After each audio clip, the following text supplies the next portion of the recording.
Sabi nga po ng isang quote, every day may not be good, but there is something good in every day. Pwedeng hindi laging maganda araw-araw, pero sa loob ng isang araw, siguradong may magandang biyaya ang Diyos sa ating buhay. Kayo po ba, kagabi, nakapagdasal ng ganito, Lord, sana po bukas, buhay pa ako. I don't know with you, pero ako, salamat Lord, hindi ako nakapagdasal. Pero hanggang ngayon, buhay ako. Hindi ko naipagdasal na sana hanggang ngayon, pari ako. Hindi mo naipagdasal na sana hanggang ngayon, kapiling mo ang mga mahal mo. Hindi mo naipagdadasal araw-araw na sana may negosyo ka pa rin, may trabaho ka pa rin. Pero ano?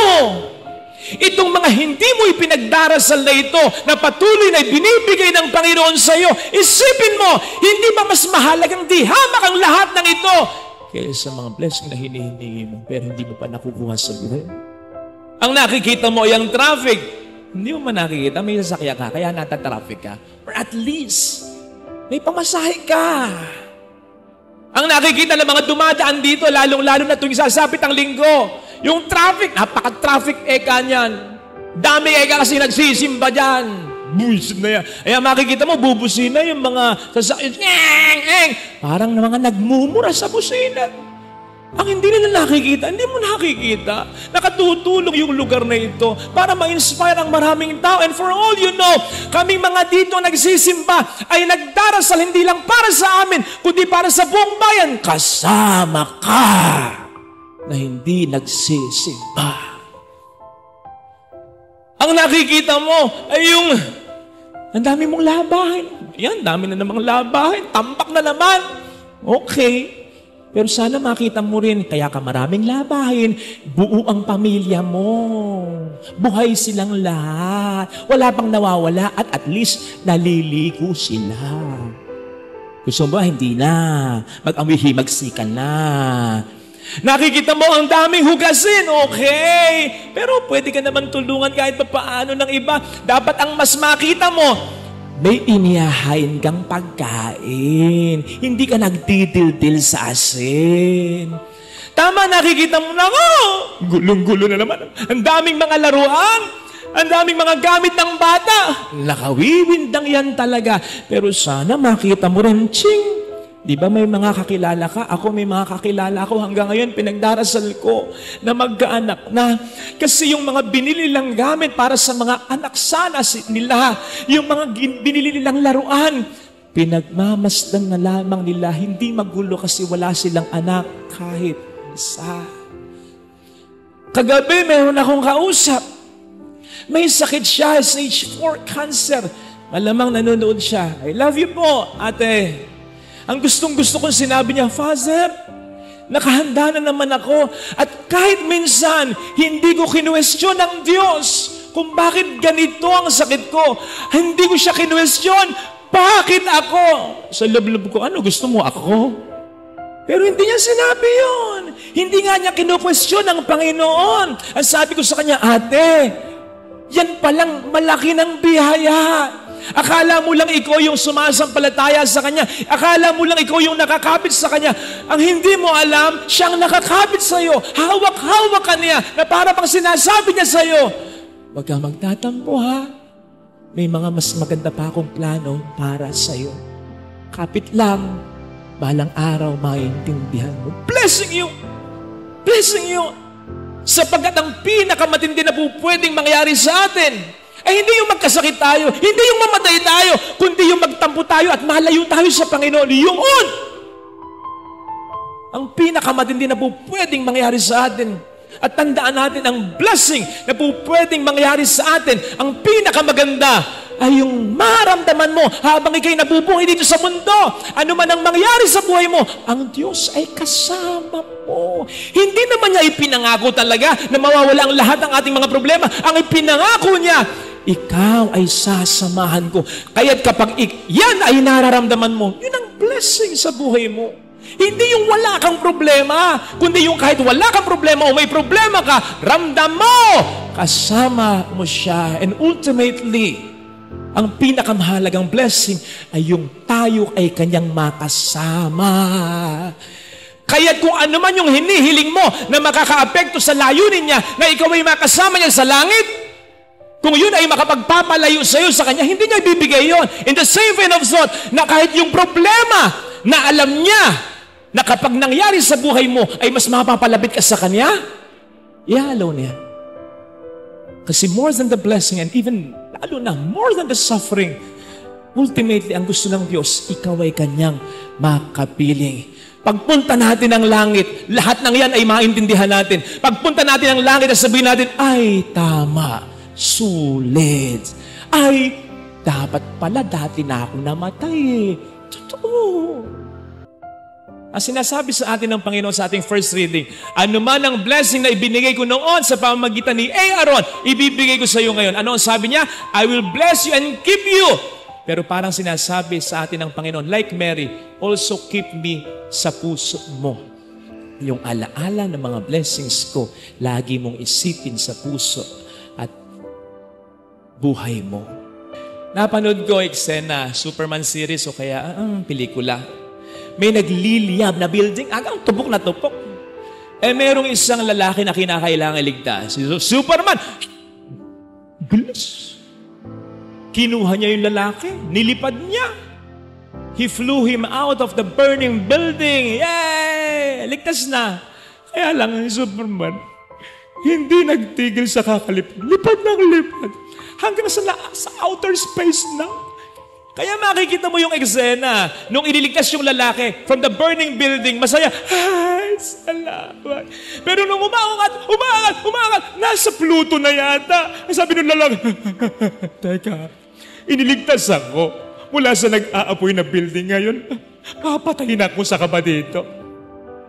Nang ma-sense ito ni Superman, sabi ni Superman sa kanya, what makes you think na ako na nagligtas sa iyo kanina ang magbabagsak sa iyo ngayon? What makes you think na iniligtas kita para lamang ngayon ay ipahamak kita? Kapatid, fiction lang yon. Ang totoong Superman natin ay ang ating super na Panginoon. Ang dami nating pinagdaanan, tinulungan kita, ang daming problema, naisalba. Nagkaroon pa ng pandemya, hanggang ngayon may pandemya, tinulungan kita. What makes you think na sinamahan kita hanggang ngayon, iiwan kita, pagdating ng, no, hindi ako ganon. Hindi ganon ang Panginoon. Yun sana mga kapatid ang ating nakita, ha? Do not worry. Don't worry. Huwag mag-alala. Yan din ang madalas na paalala sa atin ng Diyos. Kaalinsabay po ito ng mabilis at madalas niyang sinasabi sa atin pag tayong matakot. Bakit nga ba hindi tayo dapat nag-aalala? Two things. Simple lang ha, para mas madaling maintindihan, tandaan. Sapagkat ang worrying ay irrelevant at irreverent. Irrelevant kasi hindi nga po mahalaga. Kanina, ni-research ko pa, kaya bahagya ako na late sa misa. Lagi kasi nating sinasabi, wala namang gamit yung appendix. Nakasasama lang. Dapat tinatanggal yan. Kanina, ni-research ko, meron palang gamit ang appendix. Hindi naman kasi yan ilalagay ng Diyos bilang parte ng katawan nating mga tao kung wala yang gamit. So, wag iisipin na ang appendix ay walang gamit. Naisip ko kasing ihalin tulad sa worrying. Ang appendix may gamit. Kaya mahalaga pa rin. Ang worrying, wala. Wala talagang gamit. Nag-research pa ako uli. Meron bang itinanghal sa Guinness Book of World Records na taong pinaka-magaling, pinaka-maraming worries? Kasi yung pinaka-pangit, meron pa eh. Pero yung pinaka-maraming worries, wala. Kaya ang pag-aalala ay walang halaga.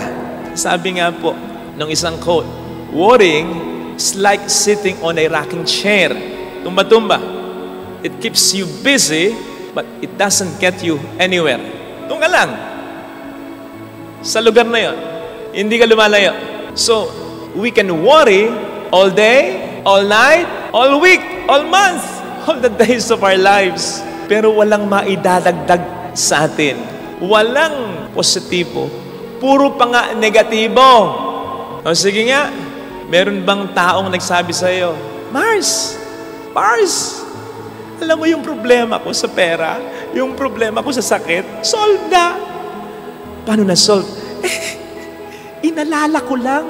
Maghapon, magdamag, di nga ako natutulog eh. Tingnan mo nga ako. Hindi na ay bags to eh. Nakikita mo sa mga mata ko, ay luggages na yan. Laging namamawi sa mga kamay ko, pati mga paa ko. Kasi kinakabahan ako eh. Kasi baka magkaganon, baka magkaganito. Laging mainit ang ulo ko. Laging nakakunot ang noo ko. Lagi ko nasisigawan ng asawa ko, pati mga anak ko. Wala na akong ginawa kundi mag-alala. Ay, effective try mo. Solve na problema ko. By the way, yun nga palang nagsabi niyan ay si Sisa. Kaya itry nyo rin ha. Nang pati kayo, maloka na. Walang ganun, Mars. Walang nadadagdag na mabuti ang pag-aalala. Puro pa nega. Kasi pag nag-aalala ka, malulungkot ka. Pag nag-aalala ka, hindi mo magagawa ang mga dapat mong gawin, ang mga dapat mong isipin. Mapapabayaan mo ang sarili mo, pati pakikipagkapwa-tao mo. Magkakasakit ka, mamatay ka. O di ba? Sabi ng ating Panginoon sa Matthew 6:27, may maidaragdag ba kahit isang araw sa buhay mo ang pag-aalala mo? Wala! On the contrary, dahil sa pag-aalala, marami ng buhay ang nabawasan ng hindi lang ng isang araw, baka isang taon, 2 taon at marami pang taon. Dahil sa pag-aalala, hindi nakadaragdag, nakababawas pa, kaya hindi mahalaga. Lubayan yan, huwag mag-aalala. Worrying is irrelevant. Ikalawa, hindi na mahalaga, masama pa. Bakit? Worrying is irreverence to God. Hindi paggalang, hindi pagrespeto. Ang taong nag-aalala ay parang nagsasabi sa Diyos, Lord, naniniwala ako sa iyo pero hindi ako nagtitiwala. Paano yun? Naniniwala kang makapangyarihan siya pero hindi ka nagtitiwalang gagamitin niya ang kapangyarihan niya pabor sa iyo? Naniniwala kang mapagmahal siya pero hindi ka nagtitiwalang mahal ka niya? Naniniwala kang mabuti siya, pero hindi ka nagtitiwalang i-apply niya ang kabutihan niya sa'yo, lalo na ngayong meron kang problema, insulto sa Diyos yun. Walang pagrespeto sa Diyos yun.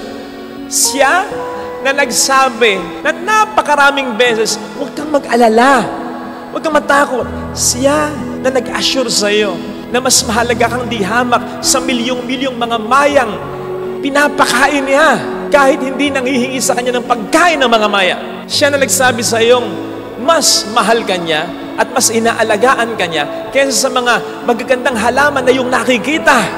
At higit sa lahat, siya na nagpadala ng kanyang bugtong na anak para lamang iligtas ka. Ang hindi paniniwala sa kanya na maipapakita natin dahil sa ating pag-aalala ay hindi pagrespeto sa Diyos. Father, anong magagawa ko? Siyempre, concern ko pa rin yung health ko. Concern ko pa rin yung kabuhayan ko. Concern ko pa rin yung kinabukasan ng mga anak ko.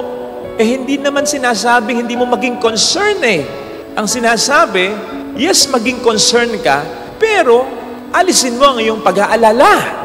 Ang concern kasi ay yung maisip mo paminsan-minsan. At iisipin mo lang siya kung kailan mo gustong isipin. Kasi meron kang mga ibang dapat gawin at ibang iisipin. Kasi may ibang buhay ka rin. Concern mo kasi, alam mo, aware ka. And you are dealing with it, much more you are praying for it. Pero yung worry, wala kang control. Ginagawa mong pagkain.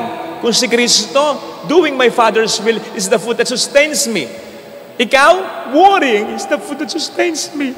Pero hindi ka binubusog, nilalaon, ginugutom, pinapahina ka pa. Ang pag-aalala mo, kinakarir mo ang pag-aalala mo. So sabi nga, when it comes to concern, we own our concern. When it comes to our worry owns us. Hindi dapat ganon. At ang sikreto doon ay yung sinasabi po sa 1 Peter 5:7. Ang sabi ni San Pablo sa 1 Peter 5:7, cast all your cares to God because He cares for you. Ibigay mo ang lahat ng concerns mo. Ibigay mo ang lahat ng worries mo. Ibigay mo ang lahat ng anxieties mo. Yung mga causes nito sa Diyos. Why? Because He cares for you. Father, ginagawa ko naman yun eh. Kapag nagdarasal naman ako, sinusuko ko sa Kanya ang lahat. Ayun naman pala eh. Bakit ka pa rin nag-aalala? Kung binigay mo sa Kanya, bakit pag alis mo dito, dala mo pa rin yung mga isinuko mo sa Kanya? Ibig sabihin nun, hindi mo talaga binigay sa Kanya ang lahat. We are missing that most important word doon sa 1 Peter 5:7.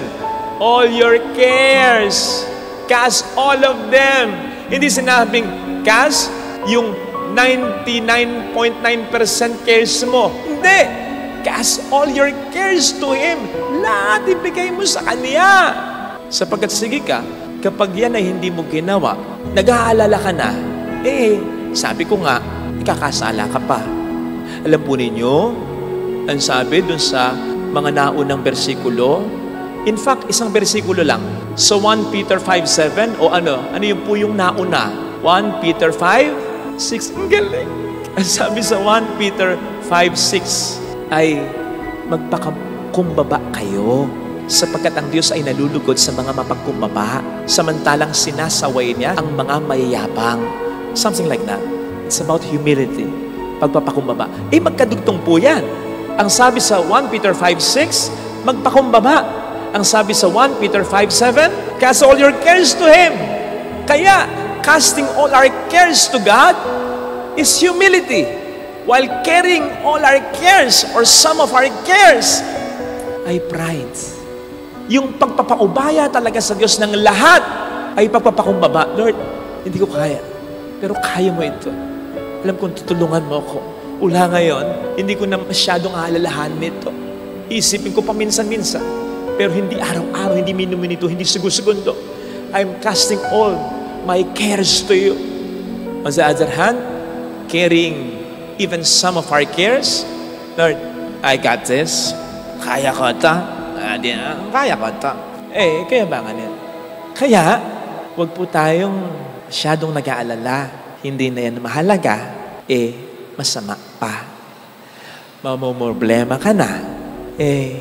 Hindi ka pa kalugod-lugod sa Kanya. Diba? Double suffering yun.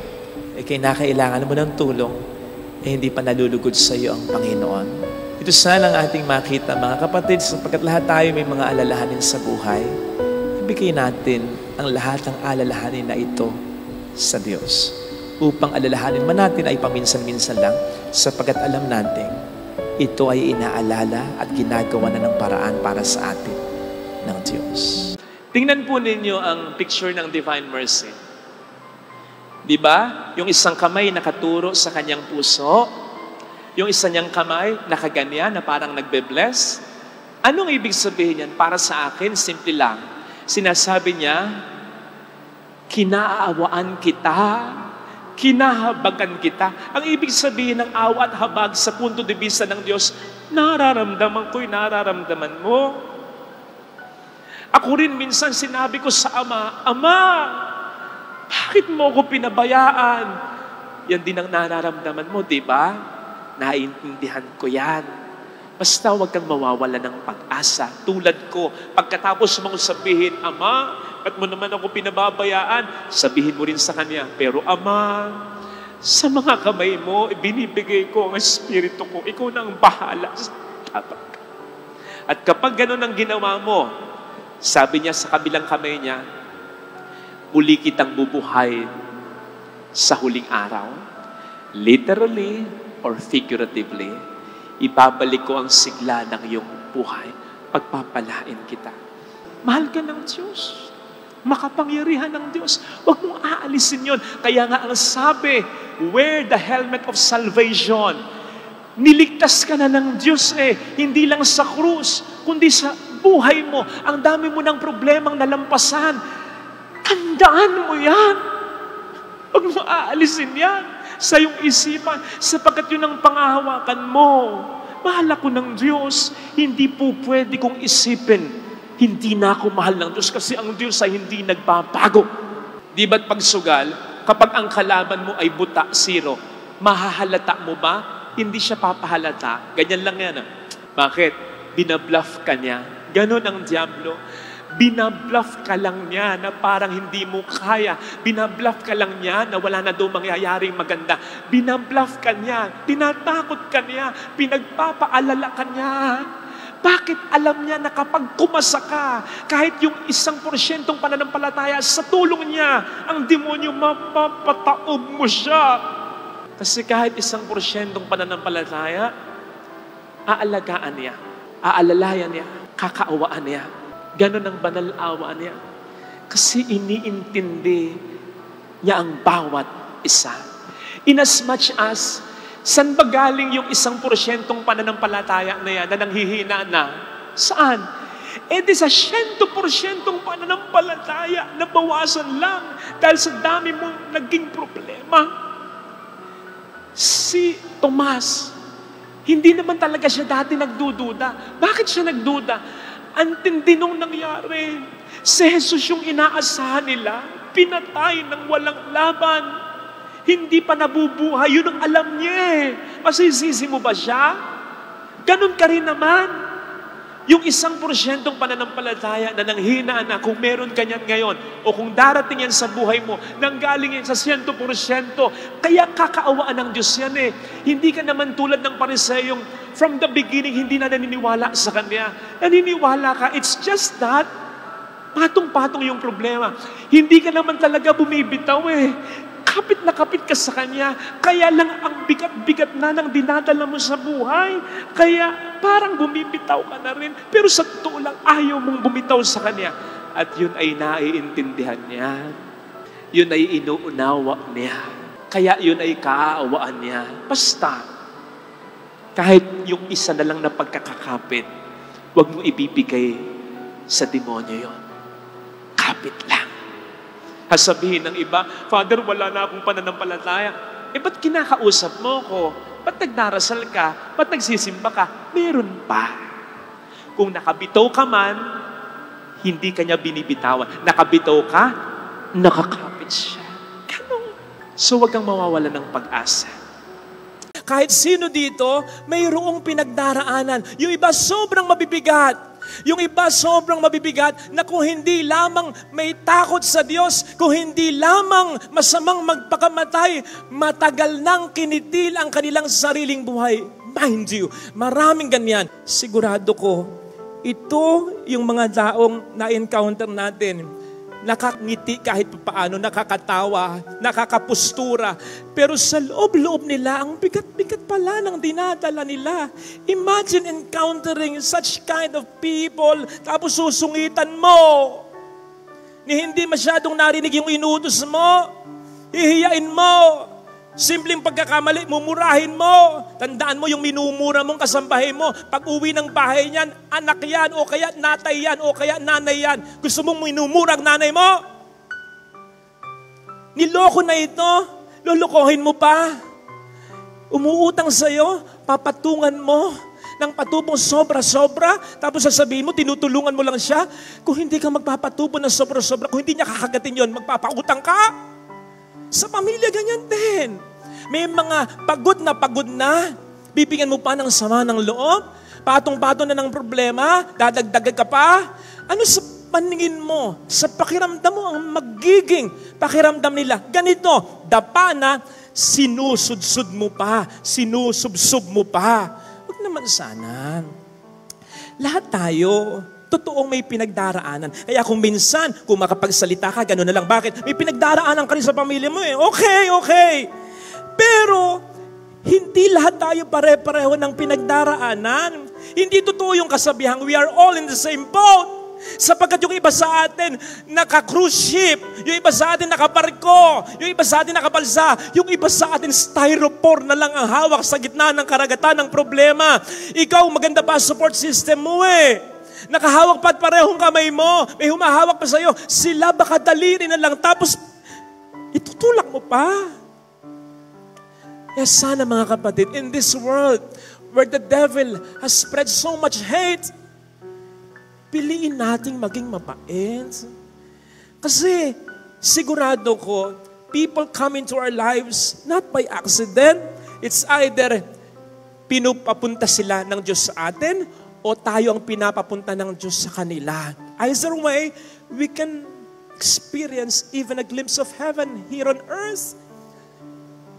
If only we'll choose to be kind, even just a little bit. Yung pang konting tip, konting smile, konting pagiging considerate, yung kahit hindi mo gusto yung binebenta niya, nakita mo, sigurado, tagal nang nasa ilalim ng sikat ng araw, bilin mo. Kahit ipamigay mo na lang yung binili mo. Sa pamilya, konting thank you, konting lambing, konting thoughtfulness, konting pag-aalaga, konting paghahalaga. Nako, kapag ganyan, kahit konti lang, masusungkit natin ang langit kahit saglit. It will have a ripple effect. Babalik at babalik. It won't be wasted. So isipin po ninyo, kung lahat tayo at kung lagi tayong magiging mabait, ang mundong ito ay magiging parang langit. So hindi po tayo nilikha ng Diyos para maging malungkot dito sa daigdig at upang maging masaya sa langit. Nilikha tayo ng Diyos upang dito pa lang maging masaya na tayo at upang maging mas masaya tayo sa langit. Ngayon pa lang, simulan natin dito ang langit. Sa mundong ito, na po pwede tayong maging kahit sino, piliin mo lagi na maging mabuting tao. Mas marami at mas dakila ang mga himalang ipagkakalob ng Diyos kung tayo ay naniniwala sa Kanya. Makailan ay may nakita ko na kalungkot-lungkot na post sapagkat ang isa sa mga kakilala ko sa Bulacan, miyembro ng samahan ng parokya, ay nasunugan. Uwi nila, natupok na, wala nang natira. So, pinost niya yung mga pictures ng pagkasunog ng bahay niya. Tapos, ang caption ay ganito, "Salamat sa Diyos at walang nasaktan sa pamilya namin at wala nang nadamay pa. Salamat kung may magbibigay na mabuting puso. Salamat sa Diyos sapagkat alam naming may maganda o mas magandang plano pa siya." Yun yung pagiging secure sa pagmamahal ng Diyos. Yung kahit anong mangyari sa atin, maniniwala tayo na hindi nagbabago ang pagmamahal niya sa atin. Maraming paraan ng pagpaparamdam ng pag-ibig. Hindi lang yung gusto mo, hindi lang nag-iisa ang paraan ng Panginoon ng pagpaparamdam ng pag-ibig sa atin. Pwede kong sabihin na pwede siyang magparamdam din ng pag-ibig sa atin sa pamamagitan ng hindi mga kaaya-ayang pangyayari sa buhay natin. Huwag nating i-box ang Panginoon sa isang paraan lang ng pagpaparamdam ng pag-ibig sapagkat kung ang tao maraming ways of showing his or her love, mas talong ganun ng Diyos. Imagine kung yung nasunugang ito ay nagtampo sa Diyos. Inisip niya hindi siya mahal ng Diyos. I'm sure, mas magiging mabigat sa kanya at para sa kanyang pamilya ang lahat. And I think, baka maging mahirap sa Diyos at tulungan siya na magkaroon ng isang mas maganda pang bukas. Kung nagtampo siya, kung nawalan siya ng pananampalataya, kung nagalit siya, kung hindi na siya sasampalataya o magsisimba. Yes, hindi nakabatay sa pananampalataya natin ang kapangyarihan ng Panginoon natin. Kaya nga sa Matthew 13:58 ay nakagawa pa rin naman siya ng mga milagro, kahit konti lang, sa kanyang kababayan, sa kabila ng hindi nila pagsampalataya. Maliwanag ang sabi doon, He wasn't able to do many miracles because of their lack of faith. So ibig sabihin, nasasaad naman din doon sa Matthew 13, nakagawa siya ng konti. This goes to show na hindi nga nakadepende sa pananampalataya natin ang kapangyarihan ng Diyos na gumawa ng milagro sa buhay natin. Pero, pwedeng konti ang kanyang magawa dahil sa kakulangan o kawalan natin ng pananampalataya. Mga kapatid, kung may kiliti sa puso natin, may kiliti din sa puso ng Diyos. At hindi ito material na bagay. Hindi yun dahil nagdodonate tayo sa simbahan at tumutulong tayo sa mahirap. Hindi rin ito yung papuri natin at pagmamahal natin sa Kanya. Hindi yun ang nagpapamove sa Diyos. Hindi yun ang nakakatouch sa puso ng Diyos. Hindi yun ang nakakakiliti sa puso ng Diyos. Kundi yung maniwala tayo na minamahal tayo ng Diyos ng lubos. Maganda na nagbibigay pa rin tayo, nag-aalay pa rin tayo sa Kanya. Maganda na nagpupuri tayo sa Kanya. Maganda na minamahal natin siya. Pero dapat ang lahat ng ito'y produkto lamang ng paniniwalang kaya ako magbibigay, kaya ako mag-aalay, kaya ako mamahalin ng Diyos. At kaya ako gagawa ng mabuti para sa Diyos, pagpupuri sa Diyos, ay sapagkat alam kong mahal na mahal ako ng Diyos. Huwag po tayong padala sa takot. Huwag po natin kakalimutan ng lahat at tayo basta tatakbo na lang dahil tayo'y nagkamali lang. Sinasadya man natin o hindi iyan. Tayo man ang nagkamali o nagkamali ang ibang tao at nagsuffer lang tayo. Huwag tayong matakot. Sige, maging maingat ka na mula ngayon. Huwag ka nang tatanga-tanga sa pag-ibig. Pero umibig ka pa rin. Magpautang ka pa rin kung may ipapautang ka. At sa nakikita mo'y kailangan naman talaga. Pero mag-ingat ka na. Nevertheless, magpautang ka pa rin. Mag-put up ka pa rin ng negosyo. Pero magtanong-tanong ka na kung paano mo palalakarin, ima-manage ito. Face the consequences of your actions.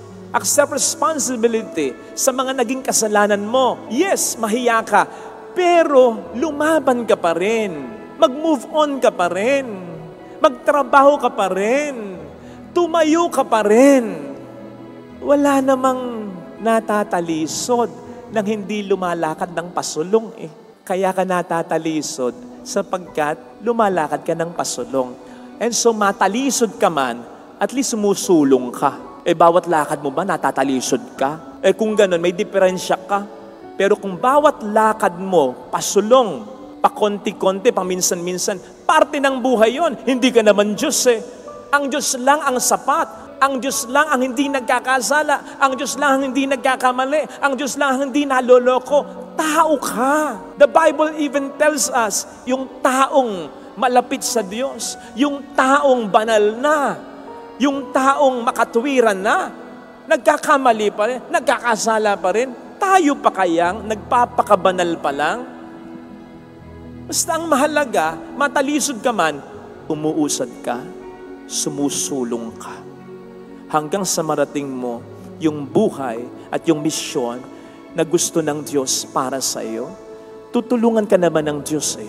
Basta tulungan mo siya, itatayo ka niya, pero wag mong ibigay yung full weight mo. Kapag nadapa ka, plakdang-plakda ka. Hindi.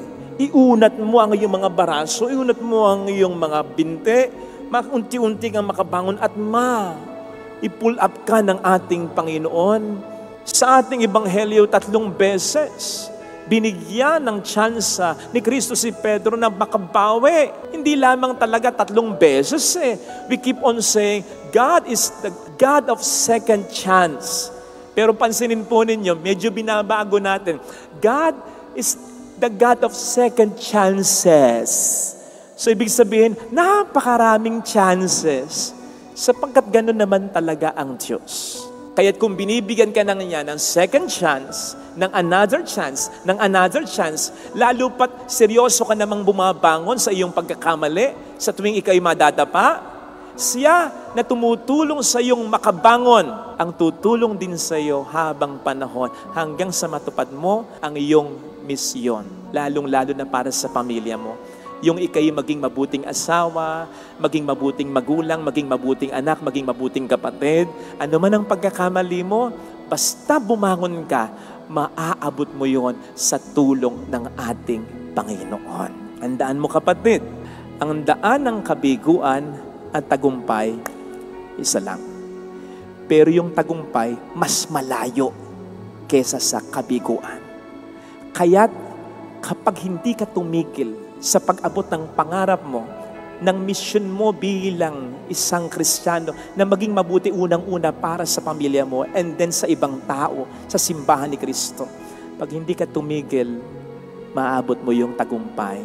Mapapagod ang demonyo na bigyan ka ng takot at pagkabigo sa buhay. Kung ang Diyos ang talagang laging number 1 sa buhay natin, mawala man ang kahit sino, mawala man ang kahit ano, mawala man ang kahit anong pagkapala, hindi tayo masyadong mag-aalala. Bakit? Kasi alam natin, ang Diyos ay hindi nawawala. Siya ang pinagmumulan ng lahat ng pagpapala. Maraming nag-i-invite sa akin sa kasal para daw ako ang officiate ng wedding. Maraming nag-i-invite for baptism. May mga nag-i-invite for funeral masses or mass sa bahay. May mga nag-iimbita kahit simpleng usap-usap lang, over dinner, breakfast, or lunch. Ang dami ko nang hindi napapagbigyan. Pasensya na po kayo. Pero gusto ko po sana na maging priority ko na ang parokyang ito. I tell you, hindi lang po kayo yung natatanggihan ko sa mga nanonood. Pasensya na po kayo kung kayo natanggihan ko. Believe me, marami na po kayo. Kasi I see to it na kung ang schedule na yan ay makakaapekto sa apostolate or sa trabaho o sa mission ko dito, I really say no. Kaya pasensya na kayo. Yun nga lamang, nalulungkot ako kapag nakararating sa akin either through the secretary or sa mga kakilala ninyo, yung mga salitang, sayang, magdo-donate pa naman kami ng malaki sa simbahan. Nalulungkot ako kasi, honestly, hindi para sa akin. Kasi kanino ba kayo magdo-donate? Eh di sa simbahan. So nalulungkot ako para sa simbahan. Pero maniwala po kayo, promise, yung kalungkutan, sandali lang. Sandali lang talaga. Kasi kapag may nawawala, may dumarating naman. Ganon, kapag ang Diyos ang siyang inuna mo, hindi lang ang Diyos, kundi yung mga matters na may kinalaman sa Diyos. Values na may kinalaman sa Diyos. Prinsipyo na may kinalaman sa Diyos. Yes, may mga blessings na lalampas, may mga blessings na mawawala. Pero, pag samasamahin mo man yun, wala yun sa katiting lang kung ikukumpara sa mas marami pang blessings na ibibigay sa iyo ng Panginoon. Yun ang pangako niya. Ang sabi niya, seek ye first the kingdom of God, and all these things shall be given to you. Emphasis on all these things, sapagkat madalas nakakalimutan natin yun eh. Madalas, naisip natin, ay, concern nga kaya ang Diyos sa kailangan ko, sa needs ko, sa gusto ko. Kapatid, all these things shall be given to you, kahit hindi mo hilingin.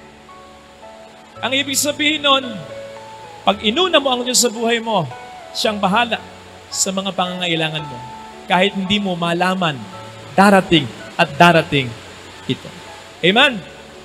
If we will really put our whole trust in God, God will always provide. Hindi natin alam kung ano, hindi natin alam kung paano, pero sa oras na kailanganin natin, darating at darating. And when that happens, ikaw na lang din ang mapapangiti. Ay, salamat Lord. Salamat Lord. Mapapangiti ka sapagkat maisip mo, ngumingiti sa iyo ang Diyos. Patunay, yung biyaya sa oras na kailangan mo, dadaloy at aagos. Ito sana mga kapatid, ang ating pagdasal sa ating banal na misa. Ang maging goal natin araw-araw, mapangiti natin ang Diyos. Please God and not man. Sapagkat mapasaya man natin ang ating kapwa, kung nalulungkot naman ang Diyos para sa atin, wala rin. Pero, kapag natutuwa ang Diyos para sa atin, marami man ang kumukutya sa atin, ayos na rin. Ito sanang hilingin natin na biyayang maangkin natin. Narinig po natin kung paano pinagaling ni Kristo ang isang ketongin. Sa kultura ng mga Hudyo, magpinsang buo ang karamdaman at kasalanan. Kaya mayroong kang karamdaman ay sapagkat mayroong ang kasalanan ng iyong mga magulang. Sa diwang yan, kung tututuhanin natin yan, sapagkat yun naman ang kultura na kanilang ginagalawan, na ibig sabihin lamang ng pagpagaling ni Kristo sa ating narinig na ebanghelyo, hindi inalintana ni Kristo either ang kanyang kasalanan o ang nagawang kasalanan ng kanyang mga magulang para ipagkait sa kanya ang kagalingan. Hindi sinabi ng ating Panginoong Jesucristo, teka, ba't kita papagalingin? May makasalanan ka, di ba? Or, teka, ba't kita pagagalingin? Babaero tatay mo. Numero 1 chismosa nanay mo. Buti nga sa'yo. Christ did not even think of that. Sa katunayan, bigla niya na lang hinipo, hinawakan yung ketongin bilang pagpapatunay na anuman ang kanyang nakaraan o kasalukuyang kalalagayan, ang pagmamahal at pagpapahalaga ng Diyos sa kanya hindi na bago ni nabawasan. Sa palagay ko, yan din ang naramdaman ni Zaccheo. Matapos siyang tawagin ni Kristo, tawagin siya sa kanyang pangalan, kilala niya ako. Sa gitna ng karamihan, nang iniisip sa kanya isang makasalanan, tapos nag-aya pa ito na tumuloy sa kanyang tahanan. Ito ang naramdaman ng babaeng nahuling nakikipid na pinagtanggol na nga ni Kristo, pero hindi pa rin siya binato, bagamat si Kristo ang may pinakakarapatang sa kanya ay bumato. Ito ang naramdaman ni Mateo matapos siyang tawagin at pagtiwalaan ni Kristo sa akto ng kanyang trabaho bilang isang publikano.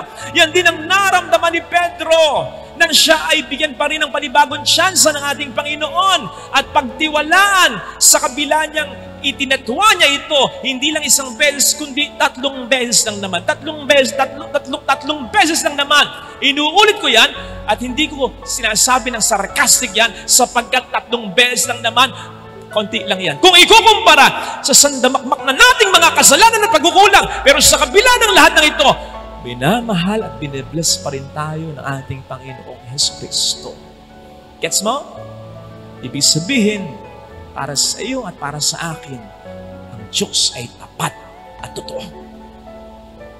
Sana itong makita nating mensahe, sapagkat dito makikita ang talagang katapatan ng Diyos. Hindi natin mababago ang kanyang katapatan kahit ng ating pinakamalaki at pinakamarami ng kasalanan. So ano pang ating kababahala at katatakutan? Lalong-lalo na kung tayo ay nasa kabutihan. I'm sure mas lalo siyang hindi papayag na baguhin ng anuman o ng sino man ang kanyang katapatan sa atin. Lalong-lalo na kung tayo sumusunod pa sa kanyang kalooban.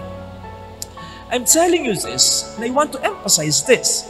Kasi, sa totoo lang, kapag may nagkukumpisal, halimbawa kanina, o may nagka-counseling, nahihirapan ako sa mga taong, siya naman ang nasa tama, siya naman ang nasa mabuti, siya nga ang ginawa ng kasalanan, pero siya pa ang parang gustong mag-give up ng gano'n na lang. Don't get me wrong, I understand the hurt, I understand the disappointment, I understand the pain. Pero, let us not let all these things sink in or put us down na parang tayo pa ang may kasalanan. Isigaw mo, iiyak mo, itaing mo, ilabas mo. Pero sa kabila ng lahat ng ito, men, pangibabawin mo sa sarili mo, sa espiritu mo, ang pagiging positibo na may buhay pa pagkatapos ng lahat ng ito, sapagkat hindi naman ikaw ang nagkasala. Kakampi mo si Kristo, tutulungan ka niya to get through all this. Sa taong nagkasala, kapag nagsisisi at nagbabago, ibinabalik ni Kristo ang buhay nito. Ikaw pa kaya na walang ginawang masama? Ikaw pa nga ang ginawa ng masama kung saan nakagagawa ng kasalanan at pagkakamali. Siya ay tapat. How much more sa iyo? Nasa kanya ay tapat. Hindi ikaw ang bumigay. Hindi ikaw ang nag-give up, hindi ikaw ang nanloko, kundi yung asawa mo. Ikaw ba ang pabayaan niya? Hindi ikaw ang nagswapang, kundi yung kapatid mo. Ikaw ba ang kalimutan niya? Hindi ikaw yung walang malasakit sa iyong mga magulang. Kahit hirap ka na, hindi mo sila pinababayaan. Ikaw ba ang hindi niya bihiyaan? Hindi ikaw ang nagloko, hindi ikaw ang nagtraitor, hindi ikaw sumira sa usapan, hindi ikaw ang unfaithful, hindi ikaw ang mali. Ikaw ba ang tiisin niya? Naman. Kaya gusto ko yung tanong o sumamo. Pag susumamo nung ketongan kay Kristo, Ginoo, kung gusto po ninyo, mapapagaling nyo. Kasi diba ito madalas ang feeling natin kapag tayo nakakaranas ng mga suliranin? Especially kung matagal na tayong in pain. Para bang naisip natin, gusto nga kaya ng Diyos na ako'y kanyang pagalingin? For me to be freed from all my sufferings. At bakit? Ba't natin tatanungin yan? Sa palagi ba natin nag-i-enjoy ang Diyos na nakikita tayo naghihirap? Kaya nga siya, nagkatawang tao eh. Kaya nga siya, namatay eh. Kahit hindi niya deserve, Niyakap niya pati ang kamatayan sa Kalbaryo. Bakit? Gusto niya tayong iligtas sa kasalanan natin. Yun pa kayang nakikita niya tayo nagdurusa sa kasalanan na hindi tayong may gawa? Doon pa kaya niya tayo hindi iligtas? Kaya mas gusto ko yung naging sagot ni Kristo. Gusto ko gumaling ka. Walang pakeme-keme. Hindi sinabi ni Kristo, teka, busy ako. Hindi sinabi ni Kristo, teka, pag-isipan mo muna. Ha? Gusto ko gumaling ka. Kasi walang magulang ang pagnanais na nakikita naghihirap ang kanyang anak. Gusto ni Kristo gumaling tayo, makamove on tayo, maging masaya tayo, maging fulfill tayo, gumaling tayo, etc. At hindi yun nagbabago kahit tayo ay magbago. Yun pa kayang tayo ay nagpapakabuting tao? Doon pa kaya hindi ito mas gustuhin ni Kristo? Ito sana ang hilingin nating biyaya mula sa misang ito para hindi tayo mapagod magpakabuting tao. Ano man ang mangyari sa atin, ano man ang mawala sa atin, ano man ang hirap na danasin natin, wag na mawawala ang pananampalataya natin. May expression sa Ingles na desperate times call for desperate measures. Ang ibig sabihin nun, nag-employ ka, gumagawa ka ng mga extreme na hakbang or actions which you don't normally do, pero ginagawa mo, napipilitan ka nang gawin because of desperation.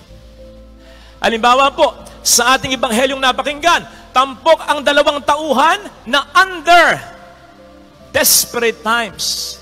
And so, did some desperate measures. Unahin po natin, yung babaeng dinurugo ng 12 years na, akalain mo yun?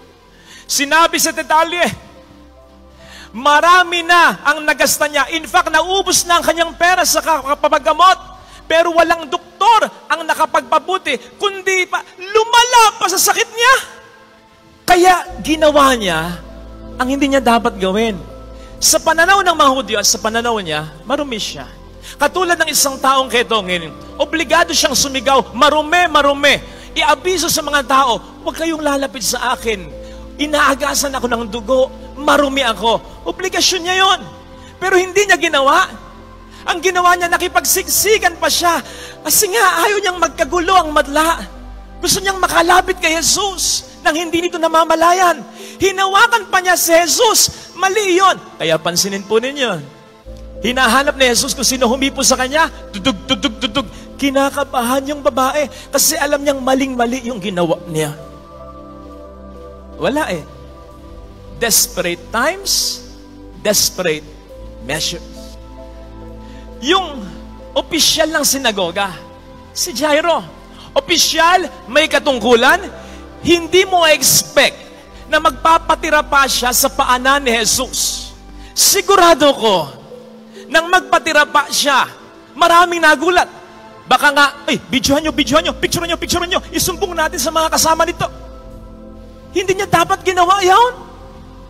Pero ginawa niya. Bakit? Nag-aagaw buhay ang anak niya. Desperate times, desperate measures. Nevertheless, mga kapatid, wag po nating isiping ang lahat ng actions ng dalawang ito ay totally out of desperation lang. No!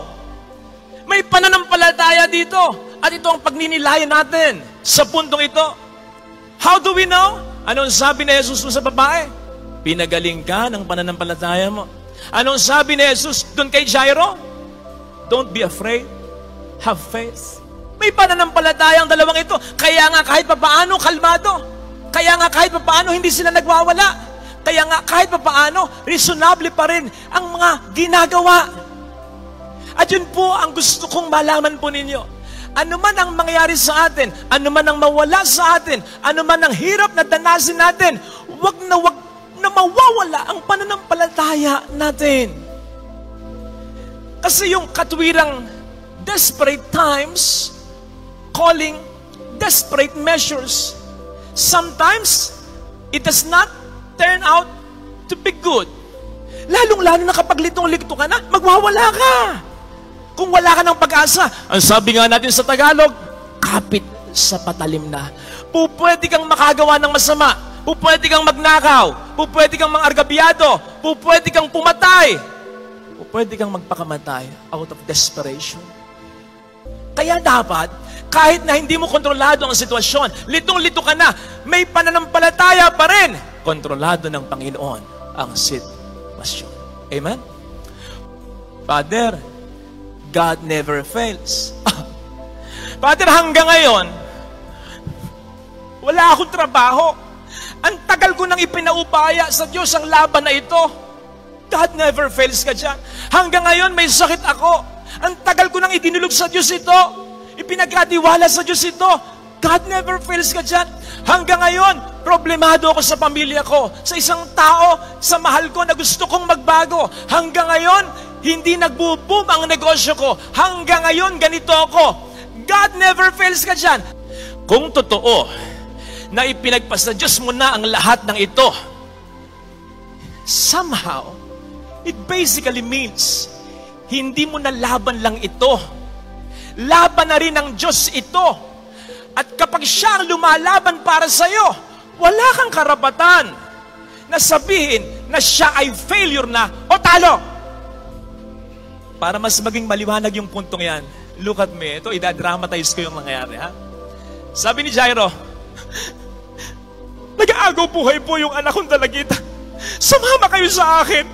Mamamatay siya kung hindi niyo mapupunta. Sumama si Jesus, okay? Okay na sana. Ting. May humipo sa laylayan ng damit niya. Teka, sino humipo sa akin? Sabi ng mga alagad, ang dami po. Hindi na yan. Lumila nga, liga pa rin siya. Sino humipo sa akin? Kung kayo si Jairo, ano mararamdaman ninyo? Palagay ko, kung kayo si Jairo, sasabihin nyo, official kayo. Hay! Umamin na kayo! Sino humipo? Amin na! Amin na! Para mabilis na! Baka nga sabihin mo, Lord, ako na lang. Sige na. O yan o, touch ko na. Ako na lang. Tayo umalis na lang. Hindi. Hinanap ni Jesus. At nang makita ni Jesus, nakipagkwentuhan pa siya dun sa babae. Kaya nga nalaman yung detalye. Kung ikaw si Jairo, ano mararamdaman mo? It's a matter of life and death. Mamamatay ang anak mo. Si Kristo, nagkukunta pa doon sa... And then came the bad news. Boss, patay na ang anak niyo. Kung ako yun, baka sabihin ko sa Panginoon, hindi ka sumama sa akin. Dami mo pang ginawa. Nag-delay ka pa. Patay na yung anak ko. Kung ako yun, sabihin ko, kalmado lang siya. Bakit? Bakit hindi siya nag-hysterical? May pananampalataya siya. That kept him reasonable. That kept him to his senses. That kept him grounded. Pero siyempre, pabulusok na yung pananampalataya na yan. Anong sabi ni Jesus? Napaka-sensitive ni Jesus. Huwag kang matakot. Just have faith. Ang nuance nun ganito, lumapit ka sa akin kanina nang may pananampalataya, alam kong pabagsak na yan kasi meron kang masamang nabalitaan. Kahit konti na lang yan, panghawakan mo yan. Huwag mong hahayaang mawala yan. Basta panghawakan mo yan. Kahit mustard seed na lang yan, ipapakita ko sa iyo ang aking kadakilaan. Kapatid, ano man ang kamatayang pinagdaraanan mo ngayon, sinasabi sa ating unang pagbasa, hindi yan galing sa Diyos, galing sa diablo yan. At ano man ang problemang nararanasan mo ngayon, may mas lalala pa ba sa kamatayan? Wala na. Kaya nga sinasabi natin habang may buhay, may pag-asa. Kapag patay na, wala na. Ang sinasabi ng Panginoon, hindi sa akin galing ang kamatayan. Ngayon, kahit hindi sa akin galing yan, gagawan ko yan ng paraan. Hindi yan ang huli. Ang kalooban ko sa inyo, magpatuloy. May buhay na walang hanggan. Kaya, literally and figuratively, may pagpapatuloy ng laban. Anumang problema ang nararanasan mo ngayon na parang sa'yo nagpapastop o pumapatay, hindi yan ang katapusan. Basta magtiwala ka lang. May sasabihin kang bagay na negatibo, na po pwedeng ika-offend or ikagalit pa nga, ika-disappoint na isang tao, para-paraan lang. Unahan mo muna ng magaganda. Alam mo, masipag ka naman eh. Alam mo, nakikita ko mataas ang pangarap mo. Alam mo, nakikita ko mabait ka naman. Pero ganito. At saka mo isa ka sa kayong negatibo. Yun. Mahirap man. May paraan naman para dumali. Kahit pa paano lang. Sinabi ko po ito sapagkat napakahirap nitong pinagagawa sa atin ni Kristo sa Ebanghelyo. Magpatawad daw tayo, hindi lang makaisa, kundi 70 ulit pa nito. Yun nga isang beses, hirap na tayo eh. Bang 70 ulit pa nito, ibig sabihin unlimited na pagpapatawad. Ito. Pero, hindi naman po sinasabi dito na paabuso na lamang tayo, ha? Hindi naman po pwedeng inutangan ka na ng kung ilang beses ng malaking halaga, nasubukan mo, hindi talaga nagbabayad, ay kapal ng face. O utangin mo pa rin. Hindi na yata tama yun. Ginagawa kang tanga. Inaakala na hindi mo pa alam yung mga pangit na at hindi magandang ginagawa niya. Ang hindi mo alam, nagpe-pretend ka lamang. Kaya ang tanga talaga ay siya. Ilang beses ka nang niloko. Well, nasa sayo kung ang relasyon mo sa taong ito ay pagpapatuloy mo pa. Pero pwede namang, hindi na. Nandung sinaktan ka ng ilang beses, I mean physically baka isang beses pa mapatay ka na niyan. O pwede sigurong lumayo ka na. So, case-to-case basis ito May mga pagkakataon na pwede mong patawarin yung tao, pero yung dealing mo with this person, yung business mo with this person, ay po pwedeng hanggang doon na lang. Consequently, hindi naman sinasabi na all of a sudden, we forget everything. Forgive and forget. Sabi nga sa atin, hindi po pwede yun Lalong-lalo na kung yung pain ay talagang nanuot sa puso natin. Mahirap yun. Kaya naman, para sa akin, isa sa mga interpretasyon ko sa sinasabi ng ating Panginoon na 70 ulit pa nito, sa araw-araw, you struggle intentionally, deliberately, na mapatawad yung tao. Of course, kasama dito yung ipagdasal mo siya. Kasi, mas luluwag yung loob mo. Mas lalambot yung puso mo kapag pinagdarasal mo sa Diyos yung nakasakit sa iyo. Because in a way, sinasabi mo rin sa Panginoon, Lord, ikaw na po ang bahala sa kanya. Hindi na ako maghihigante. Ikaw na po ang bahala upang magising siya at makonsensya siya sa napakasakit na bagay na sa akin ay ginawa niya. So, the Lord is willing to wait. Basta nandun yung deliberate, and as I said, intentional. Pipilitin mo talaga yung sarili mo. Kasi hindi natural ito. Hindi natural sa tao yung patawad I mean, hindi madali. Mas madali yung gumante o magtanim ng galit. Mas ang mahalaga, pilitin mo. Pilitin, kasi nga, mahirap. Pero katulad ng sabi ko sa intro, may paraan naman, kahit pa paano. Bukod sa mga grasya ng Diyos na ibibigay sa atin, nagbigay siya ng isang paraan sa Ebanghelyo. At ito ay yung makita natin, ma-appreciate natin, matanggap natin, maangkin natin ang katotohanan na kumpara sa sakit na naibigay sa atin ng tao. Mas masakit ang naibigay at naibibigay natin kay Kristo. Pero sa kabila nito ay pinapatawad pa rin na tayo. Sige nga, ikaw ba nakaladkad ka sa courtyard? Tapos, ilang beses na hinagupit at sa paghagupit sa iyo, sa bawat paghagupit, may sumasamang laman mula sa iyong katawan. Kaya sobrang sakit. Ikaw ba, pilit kang pinutungan ng koronang tinik sa ulo? Kaya sobrang nagdugo ang ulo mo? Ikaw ba, pinapasan sa iyo ang isang krus? Na habang pasan mo, naalimura ka, dinuduran ka, nililibak ka ng mga tao? Ikaw ba, pinako ka sa krus sa ilalim ng napakatinding sikat ng araw upang unti-unting mamatay nang wala kang ginagawa kahit isang maliit na kasalanan? Nagawa ba sa iyo? Nagawa ba sa atin yan? Certainly hindi. Kanino natin ginagawa yan? Sa Diyos. Kanino natin patuloy na ginagawa yan? Sa Kanya. Pero patuloy siyang nagpapatawad sa atin. Kaya kung ito lang talaga ay maangkin natin, ma-appreciate natin, maisip talaga natin na kung anumang hirap ang nagawa sa atin na nahirapan tayong mapagpatawad, yan ay napakaliit na bagay lamang kumpara sa Kanyang ginagawa at ginawa para sa ating lahat, ang Kanyang patuloy na pagpapatawad. Therefore, kapag tayo nahihirapang magpatawad, ang isa sa mga ibig sabihin lang nito, whether we accept it or not, we don't claim this fact. We don't claim this truth na tayo rin ay nagkasala ng malaki at pinatawad ng malaki. So yun lang yun. Kung nahirapan tayong magpatawad, ibig sabihin, hindi natin fully nakiklaim sa puso at sa buhay natin. Ako ay nagkasala ng malaki at ako rin ay pinatawad ng malaki. Diferensya kasi sa atin, mas natatandaan natin yung mga ginawa sa atin kaysa yung ginawa natin. Niloko ka, pinaasa ka, yun ang natatandaan mo, yun ang iyong naalala, pero ba't di mo naalala na minsan ay naglaro ka rin ng puso ng iba? Siniraan ka, inis na inis ka, buwisit na buwisit ka.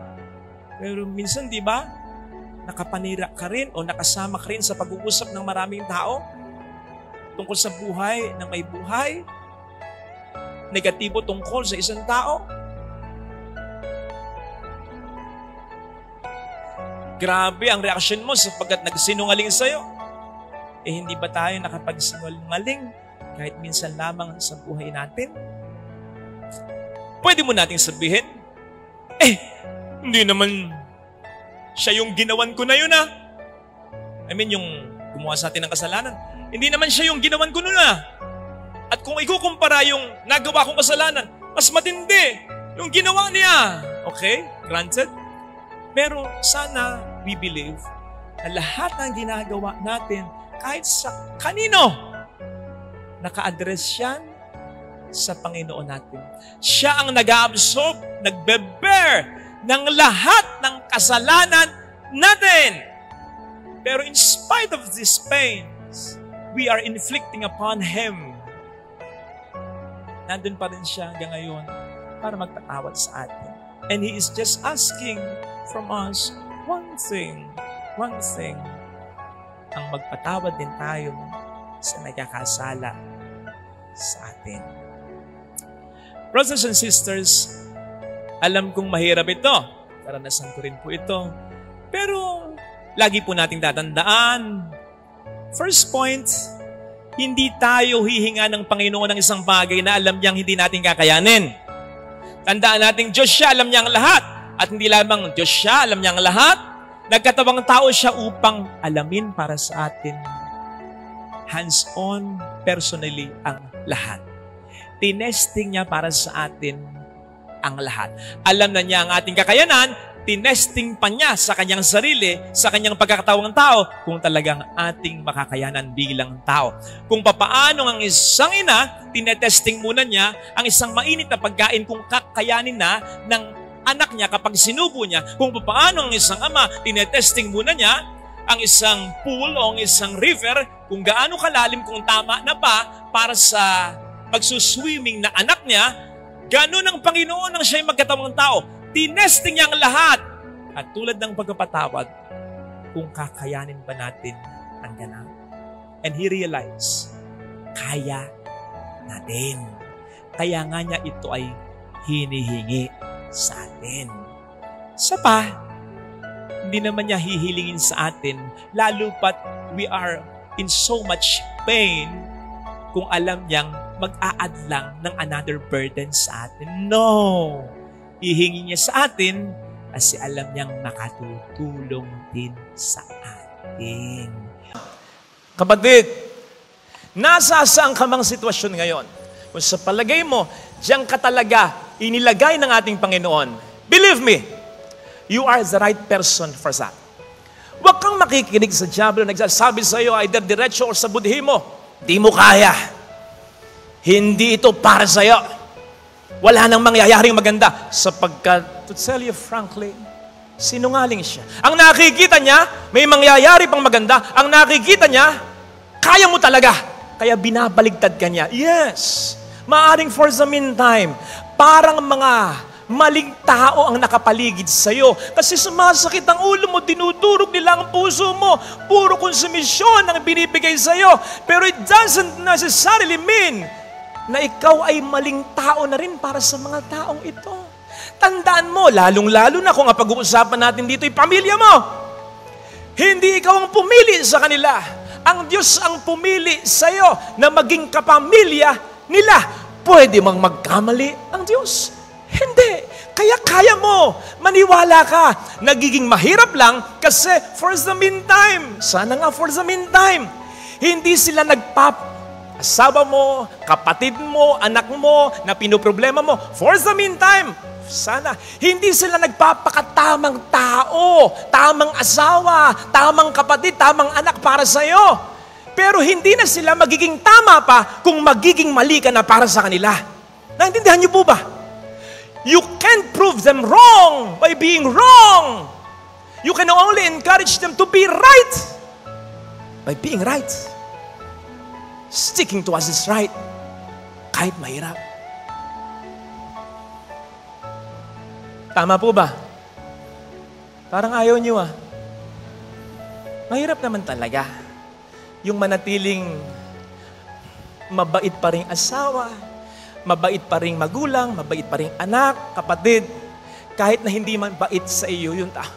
Pero yun ang challenge ng ating ebanghelyo.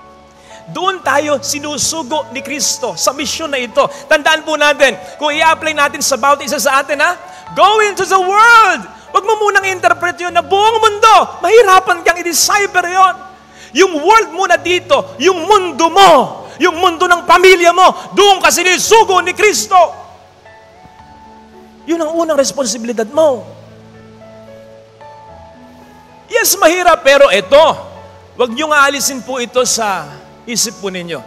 Maliwanag ang sinabi ng Panginoon sa Ebanghelyo. Sinusugo ko kayo, pero binagyan niya ng kapangyarihan ang mga ito. Hindi sinabi ng ating Panginoon, sinusugo ko kayo, bahala na kayo sa buhay niya. Hindi. Binigyan niya ng kapangyarihan ang mga ito. Bibigyan ka niya ng kakayanan, ng kapangyarihan para magampanan mo ang isang pagiging mabuting asawa, magulang, kapatid, anak. Hindi niyo ba napuna? Ang daming instructions. Ito sasabihin ninyo. Ito ang gagawin ninyo. Ito pati bibit-bitin. Ito bibit-bitin ninyo. Pati hindi bibit-bitin. Ito wag niyong dadalhin. Pati ba naman yan? Wala bang diskarte yung mga disipulo? Wala bang isip yung mga yan? Pinangingialam. It was for Jesus to show them then. It is for Jesus to show us now. Sinusugo niya tayo, but still, He calls the shots. Siya pa rin. Hindi tayo. Kaya nga bukang bibig ko, proyekto ito ng Diyos. Nakikisabkon lang tayo. Biyahe ito ng Diyos. Nakikiride lang tayo. Ang totoong nagnenegosyo ay ang Diyos. Empleyado lang tayo. Kaya maniwala ka, kapatid, kung gusto mong umayos pa ang bansang Pilipinas na ito, kung gusto mong tumino ang asawa mo, kung gusto mong magpagkaisip ang anak mo, kung gusto mong maging considerate ang kapatid mo, kung gusto mong magkasundo kayo ng biyanan mo, kung gusto mo pang maging magandang buhay ng pamilya mo, maging buo pa ito, mas lalong gusto ng Diyos. Kung naiinip ka sa pagbabago, mas naiinip ang Diyos. Kung nasasaktan ka sa ginagawa ng mga taong ito sa iyo, mas nasasaktan ng Diyos. Kung hindi sila nagpapakatamang tao para sa iyo at ikaw lang nagpapakatamang tao para sa kanila, mas lalong nahihirapan ng Diyos para sa iyo. At kung gumagawa ka ng paraan, mas lalong gumagawa ng paraan ng Diyos. Ikaw nga natutulog pa. Ang Diyos, 24/7, walang tulugan. Anong sabi ng ating Panginoon? Ako at ang Ama ay patuloy sa paggawa. Ano pang gagawin ng Diyos para sa sarili niya? Wala na. Unang-unang gagawin ng Diyos, mabuti lang. Pero para sa Kanya, no! Wala na siyang kailangan. Kaya't ang gagawin ng Diyos, walang puknat, kabutihan, para sa atin lang. Kaya ano man ang ginagawa mong paraan, kapatid? It doesn't matter. Parang walang resulta. Kapatid, ang nakikita mo, yung nakikita mo lang. May divine realm. May ginagalawang arena ang Panginoon. May ginagawa siya. Putting people in your lives. Proper people, proper places. Lining up them. Circumstances. Hindi mo nakikita, pero ibig sabihin nun, hindi ibig sabihin nun, wala siyang ginagawa. Meron siyang ginagawa. At yung ginagawa niya, kahit buong buhay mong gawin, kahit yun lang ang gawin mo, hindi mo magagawa. Iba talaga ang nagagawa niya. Mas marami siyang ginagawa. Bakit? Sapagkat ito ay proyekto pa rin niya. Nakikikooperate ka lamang sa Kanya. O sige nga, sige. Romans 8:28. All things work together for the good of those who love Him. Kaya mo ba yon? Kaya mo bang i-convert kahit yung mga pangit na pangyayari sa buhay mo para magdulot ng maganda at mabuti sa pamilya mo? No! Sinong may kaya nun? Diyos lang. Kaya mo bang baguhin ang asawa mo? Ang tagal mo nang minumura kaya yan. Ang tagal mo nang tinitiis yung anak mo. Nagbago ba? Hindi. Sinong makapagbabago? Ang Diyos lang. Kaya kinakailangan mo siyang laging ipagdasal. At ito pa, kaya mo bang pahabain ang buhay mo? O pahabain ang buhay ng mahal mo para bago man lang mamatay ang isa sa inyo sa mundong ito, maayos nyo kung ano yung gulo nyo? Hindi. Sinong makagagawa niyan? Fortunately, may mga taong ganyan, bago mamatay yung isa, nagkakasundo pa. Sinong may dulot niyan? Ang Diyos. Ang Diyos lang. Kaya, it will help us a lot kung ipagpapasa Diyos natin ang lahat. Kapag ang tiwala natin ay inilagay natin, hindi sa Diyos, kundi sa buhay natin, sa buhay ng iba, at ng mga material na bagay pa. Ang sinabi ng Panginoon, parurusahan ko ang sino mang tatalikod sa akin at iaasa ang kanyang buhay sa kanyang kapwa na may hanggana ng buhay. Pero, samantala, sinabi rin niya, pagpapalain niya ang mga taong umaasa sa Kanya. Hindi po ibig sabihin ito na una best or totally, ay huwag na tayo magtiwala, alimbawa sa ating sarili. Kailangan din natin ng self-trust, ng self-confidence. Pangit yung wala niyan. Kailangan natin yan. At kailangan din natin magtiwala sa ating kapwa. To trust others. When doing business with them. When befriending others. When relating with them. And of course, when loving them. Because trust is the basic foundation of love. Hindi mo po pwedeng mahalin ng kahit sino, gaano man ito kalapit sa'yo, kung wala kang tiwala sa taong ito. Kaya kinakailangan pa rin ang lahat ng yan. Dangan nga lamang ang sinasabi sa atin ng ating magbasa, huwag nating ipagpalit ang tiwala sa Diyos. So much so na dahil sa tiwala natin sa ating sarili o sa iba, sa mga bagay ng mundo, ay mawala na o mabawasan ng significantly ang pagtitiwala natin sa ating Diyos. Tandaan po natin, ang warning na ito ay hindi para sa Diyos. Yung magtiwala tayo sa Diyos ng buong buo, hindi yun para sa Kanya. Ito ay para sa atin pa rin talaga. Sapagkat magtiwala man tayo sa ating sarili o sa iba, sa mga bagay ng mundo, ano ang magagawang buti sa atin ito? Kung ang Diyos ay tatalikuran natin o tatalikuran ng tao. Tandaan po natin, sinabi sa ating unang pagbasa, may hangganan ang buhay. Ang buhay ng kahit sino. Which means, ganun din ang kanyang kakayanan. Sabi nga natin, we can only do much, but not God. Unlimited ang kanyang strength, unlimited ang kanyang power, at unlimited ang kanyang love. Ang hindi natin kayang gawin, kaya niyang gawin para sa atin. Ang hindi natin kayang makuha, kaya niyang ibigay sa atin. Ang hindi sa atin kaya at pwedeng iparanas ng kahit sino, ng kahit ano, pwedeng pwedeng iparanas sa atin ng Diyos. At higit pa dito. Kaya nga, sinasabi sa ating unang pagbasa, ang taong nagtitiwala sa kanyang sarili o sa tao o sa mundo ay maitutulad sa isang halaman na tinanim sa disyerto. Sa lupang tiga, tutubo pa rin naman at tutubo kahit paano ang halaman na yan, pero mamamatay din yan.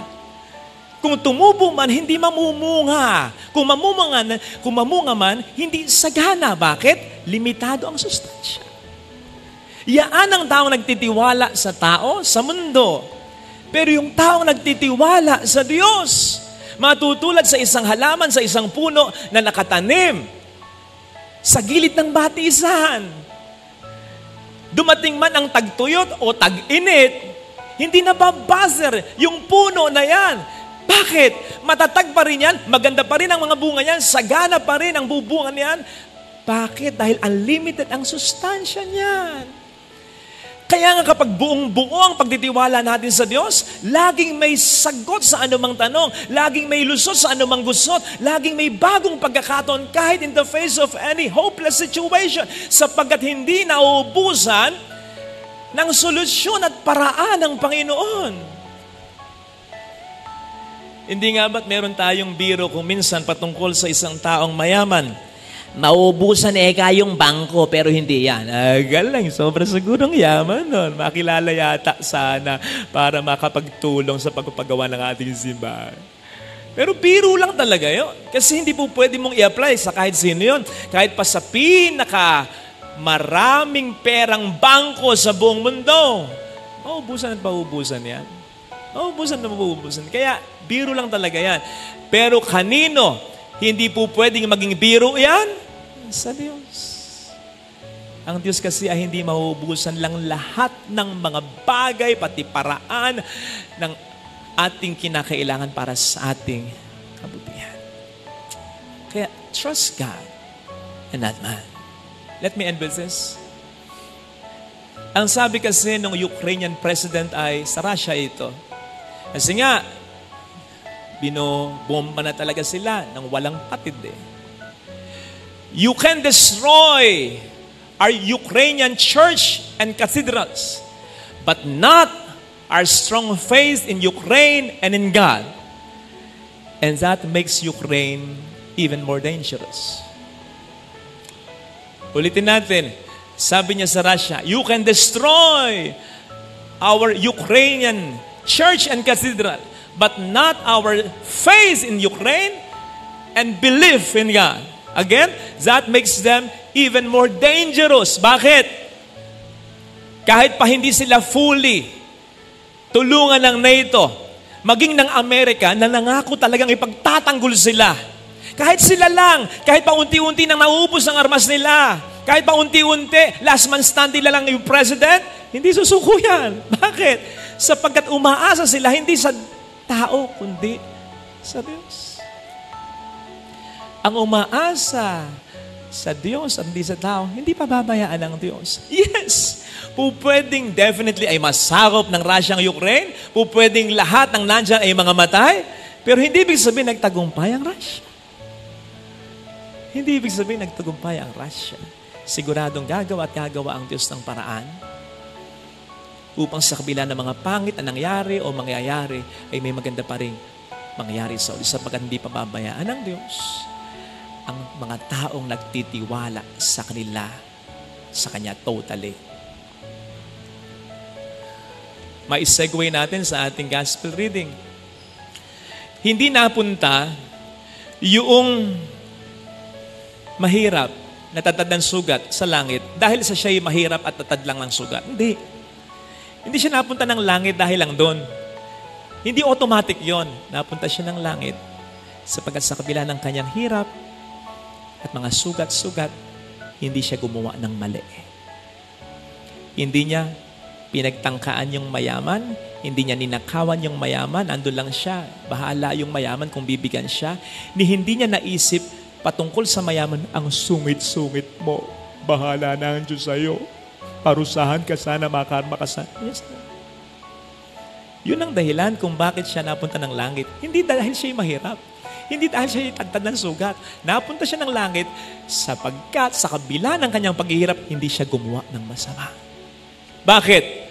Sino ang taong makagagawa nun? Ang taong ang trust ay nasa Panginoon. Ito sana ang hilingin nating biyaya sa banal na pagdiriwang ngayon.